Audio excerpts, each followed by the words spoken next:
वालेकुम guys, welcome back to the another video of IT preparation maths basic. So आज की जो मेरी वीडियो है वो है असाइनमेंट की। ठीक है, असाइनमेंट मैंने आप लोगों को अपनी लास्ट वीडियो में दिया था, अब उसकी ये आंसर की है।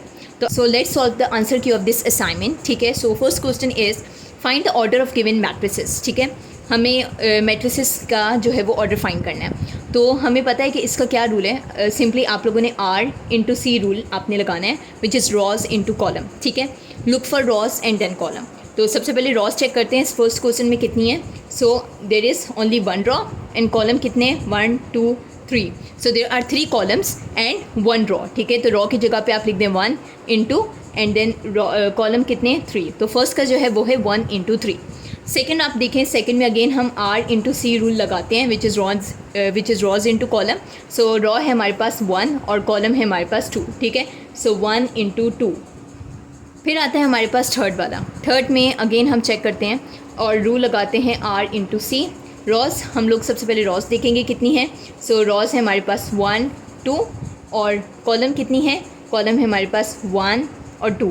तो कॉलम भी 2 है और रॉस भी 2 है। सो 2 इंटू 2। फोर्थ है हमारे पास लास्ट वाला। तो रॉस और कॉलम चेक करेंगे। रॉस कितनी है हमारे पास 1 2, तो रॉस हो गई 2 इंटू से जो इंटू का साइन है वो एज इट इज़ आएगा। कॉलम कितने हैं 1 2 3। सो 3 हमारे पास हो गए कॉलम। ठीक है, तो जो फोर्थ का आंसर है वो आ गया हमारे पास 2 इंटू 3।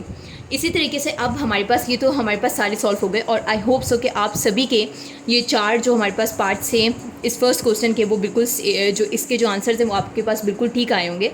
ठीक है, और अब करते हैं हम नेक्स्ट वाला solve. If a matrix has 6 elements find the possible orders of the matrix. तो आप लोगों ने जो मुझे कमेंट्स में ज़्यादातर आंसर्स भेजे थे वो आपने सिर्फ फर्स्ट क्वेश्चन के भेजे थे।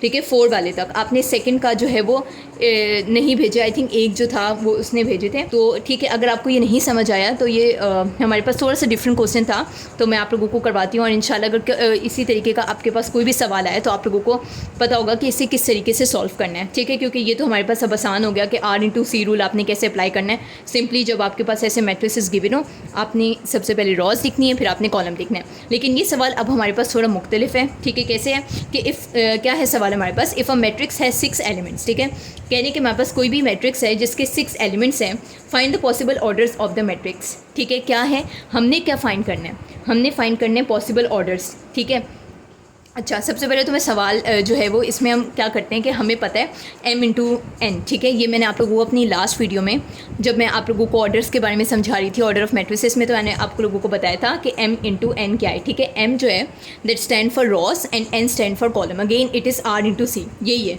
तो इसे हम m इंटू एन से भी जो है वो हम लोग रिप्रेजेंट करते हैं। ठीक है, तो इक्वल होता है हमारे पास नंबर ऑफ़ एलिमेंट्स के।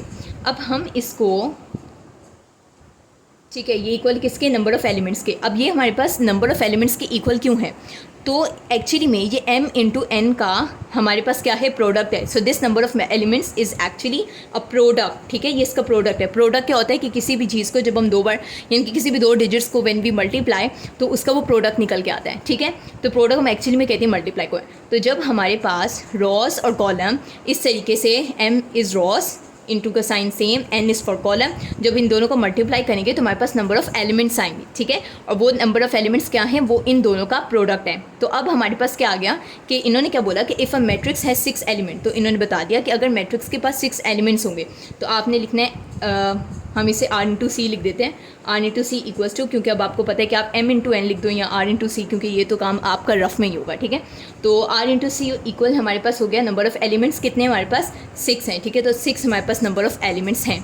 तो आपने नंबर ऑफ़ एलिमेंट्स की जगह लिख देना है जो कि एक्चुअली में प्रोडक्ट है किसका, रॉज इंटू कॉलम का। तो वो हो गए 6 हमारे पास, तो इक्वल हो गया 6 के। अब हम लोगों ने क्या करना है कि हमारे पास क्या आ गया, 6 आ गया। ठीक है, तो अब हमने क्या करना है कि इस R इंटू सी की जगह क्या लिखना है कि हमने कुछ ऐसे पॉसिबल यानी कि ऐसे क्या पॉसिबल रॉज और कॉलम है जिनकी जो प्रोडक्ट है वो हमारे पास 6 आया है। ठीक है, तो अब हम देखते हैं कि 6 कैसे आया प्रोडक्ट। ठीक है, अगर देखें मैं रॉस, अगर हमारे पास फॉर एग्जांपल रॉस जो है वो हमारे पास 1 है। ठीक है, if there is a 1 row, into के साइन सेम लिखते हैं और हम एज्यूम करते हैं कि अगर कॉलम जो है वो 6 है तो ऑफ कोर्स फिर इसका प्रोडक्ट कितना आएगा, 6 आएगा। तो इट मीन्स कि फर्स्ट वे हमारे पास ये है। सेकेंड वे चेक करते हैं कि हमारे पास कैसे ये प्रोडक्ट आएगा। ठीक है, सेकेंड वे में अगर हम लोग क्या कर लें कि 6 को फॉर एग्जाम्पल अगर हमारे पास 6 रॉज हैं, ठीक है, इंटू के साइन को एज इट इज़, और कॉलम कितने हैं हमारे पास, 1 कॉलम है। ठीक है, तो तब भी हमारे पास 6 आएगा, प्रोडक्ट क्या आएगा 6 आएगा, which means number of element 6 आएंगे, तो इट मीन्स कि सेकंड वाला भी हमारे पास हो गया। ठीक है। अब हमारे पास और क्या पॉसिबल जो है वो ऑर्डर्स हो सकते हैं जिसमें हमारे पास प्रोडक्ट 6 आए। ठीक है, तो अब थर्ड चेक कर लेते हैं। देखिए अगर हम लोग 2 × 3 कर दें, ठीक है, तो अगर मैं 2 रॉज ले लूँ इंटू के साइन को as it is and then 3 column ले लूँ, तो फिर 2 3 से क्या हो जाएगा 6, तो इट मीन्स कि ये थर्ड वे भी ठीक है क्योंकि अगेन हमारे पास 6 नंबर ऑफ एलिमेंट्स आ रहे हैं। ठीक है, अब फोर्थ पॉसिबल वे देखते हैं कि हमारे पास फोर्थ पॉसिबल वे क्या है। ठीक है, देखिए अगर अब मैं ले लूँ 3, ठीक है, 3 पहले ले लूँ, इंटू के साइन को सेम लिखती हूँ, ठीक है, और फिर ले लूँ मैं 2, तो 3 इंटू, तो 3 2 अगेन क्या हो जाएगा 6 हो जाएगा। ठीक है, यानी कि अगर मैंने अगेन क्या ले लिया 3 रॉज ले ली और 2 क्या ले लिए कॉलम ले लिया, तो हमारे पास अगेन 6 आ गया। अब ऐसे कोई हमारे पास 2 नंबर्स हैं रॉज और कॉलम के जिसको हम मल्टीप्लाई करें तो उनका प्रोडक्ट हमारे पास 6 है, नहीं, तो हमारे पास ऐसे मज़ीद और कोई नंबर्स नहीं है। ये सिर्फ हमारे पास ये 4 ऑर्डर्स निकले हैं जिसका हमारे पास जो प्रोडक्ट आया है या नंबर ऑफ़ एलिमेंट जो है वो क्या है, वो हमारे पास 6 है। तो चेक करें सबका हमारे पास 6 आया है। ठीक है, तो इट मीन्स कि इन्होंने क्या सवाल बोला था, इफ़ अ मैट्रिक्स है 6 एलिमेंट्स, तो हमने कर लिया कि m × c क्या था, रॉज इंटू कॉलम था, इक्वल 6 एलिमेंट्स हैं उसके, which is a product of this. Now find the possible orders of the matrix. So ये हमारे पास कुछ 4 पॉसिबल ऑर्डर्स हैं किसके, इस नंबर ऑफ एलिमेंट 6 के। ठीक है, तो यही 4 तरीक़ों से, इन्हीं 4 ऑर्डर्स के थ्रू हम उस सेम प्रोडक्ट को निकाल सकते हैं which is actually a number of element. ठीक है, लेकिन अगर आपके पास कोई भी ऐसा और भी सवाल आता है, फॉर एग्जाम्पल इस 6 की जगह मैं 8 कर दूँ, ठीक है, तो फिर आप कुछ ऐसे रॉज इंटू कॉलम में नंबर्स लगाएंगे कि हमारे पास क्या प्रोडक्ट बने, 8 बने। ठीक है, जैसे हमारे पास 2 4 8 होता है, ठीक है, 2 4 8 होता है। फिर अगेन अगर मैं 4 को, यानी कि मैं 2 4 8 जो मैं कर रही हूँ, तो 2 हमारे पास क्या है, रॉज हैं, और 4 क्या है हमारे पास, कॉलम है। अगेन अच्छा, अब मैं आप लोगों को यहाँ पर समझाती हूँ। ठीक है, हमारे पास फॉर एग्जांपल अगर इस 6 एलिमेंट्स की जगह 8 एलिमेंट्स कर देते हैं, ठीक है, फॉर एग्जांपल इसकी जगह अगर मैं 8 एलिमेंट्स कर दूँ और मैं 8 यहाँ पर लिख रही हूँ, ठीक है, अगर मैं इसकी जगह 8 कर दूँ तो फिर हमारे पास पॉसिबल क्या होंगे नंबर्स। ठीक है, जैसे कि मैं अगर कर दूँ कि हमारे पास सबसे पहले तो ऐसा करती हूँ कि रॉस 2 ले लेती हूँ और कॉलम 4 ले लेती हूँ, तो 8 आ गया हमारे पास नंबर ऑफ़ एलिमेंट, यानी कि प्रोडक्ट आ गया हमारे पास 8। अच्छा, अब मैं इसको अपोजिट कर दूँ, यानी कि 4 अब मैं वापस से रॉज ले लेती हूँ और 2 मैं कॉलम ले लेती हूँ। अगर मैं 2 कॉलम लूँगी तो अगेन 4 2 हमारे पास क्या हो जाएगा, 8 होगा। तो इट मीन्स कि 2 पॉसिबल तो बन गए। हमारे पास थर्ड क्या हो सकता है, अगर मैं 1 × 8 ले लूँ, ठीक है, तो तब भी हमारे पास 8 बन जाएगा।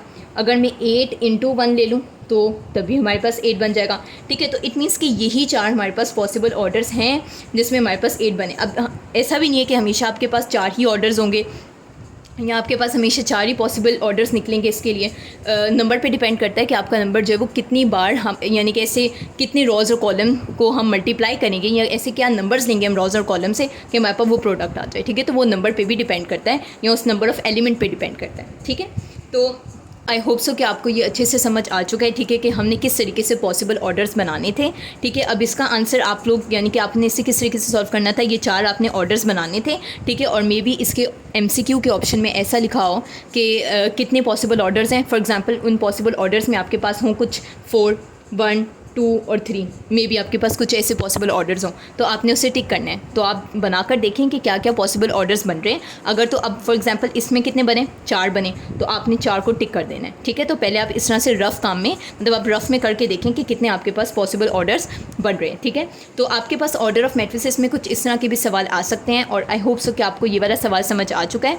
ठीक है, और ये वाले तो थे ही ईजी, ठीक है, लेकिन ये थोड़ा सा डिफरेंट था। तो आई होप सो कि आपको ये समझ आ चुका है। लेकिन अच्छा, बहुत सारे लोगों ने कमेंट सेक्शन में सिर्फ यही वाला सवाल जो है वो अटेंड किया था। I don't know why they have not attended this one, may be they might feel like कि ये थोड़ा मुश्किल है, लेकिन तो आई होप सो कि आपको ये जो आंसर की है ये हेल्पफुल लगी होगी। और अगर आपको मेरी वीडियो अच्छी लगी तो मेरी वीडियो को लाइक करें और मेरे चैनल को सब्सक्राइब करें। टिल देन, अल्लाह हाफिज़।